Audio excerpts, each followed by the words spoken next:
বাসায় মেহমান চলে আসছে এটা কিন্তু কম বেশি আপনারা যারা আমার ভিডিও দেখেন তারা কিন্তু সবাই জানেন। আর আমার একটা কথা সেটা হচ্ছে সবাই চায় যে তার ভিডিওতে লাইক আসুক, কমেন্টস আসুক, সব কিছু বেশি, বেশি আসুক। বাট মানুষের কিছু, কিছু মানুষের চিন্তাভাবনা এত নোংরা তারা এত, এত বাজে, বাজে কমেন্ট করে। ভাই আমার ভাইরাল হওয়ার এত শখ নাই। ভাইরাল হওয়ার শখ থাকলে অনেকভাবেই ভাইরাল হতে পারতাম। ঠিক আছে?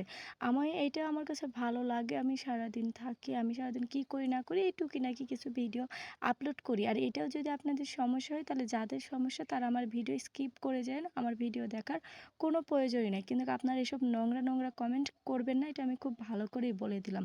আমি ভাইরাল হতে চাইলে আমি অনেকভাবেই হতে পারতাম। সেটা আগেও হতে পারতাম বা চাইলে এখনও হতে পারি।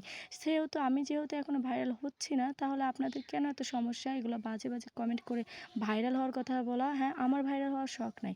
আপনাদের যদি থাকে তাহলে আপনারাই হন। আর আমি কিন্তু কথাগুলো কষ্ট দেওয়ার জন্য বলি নাই।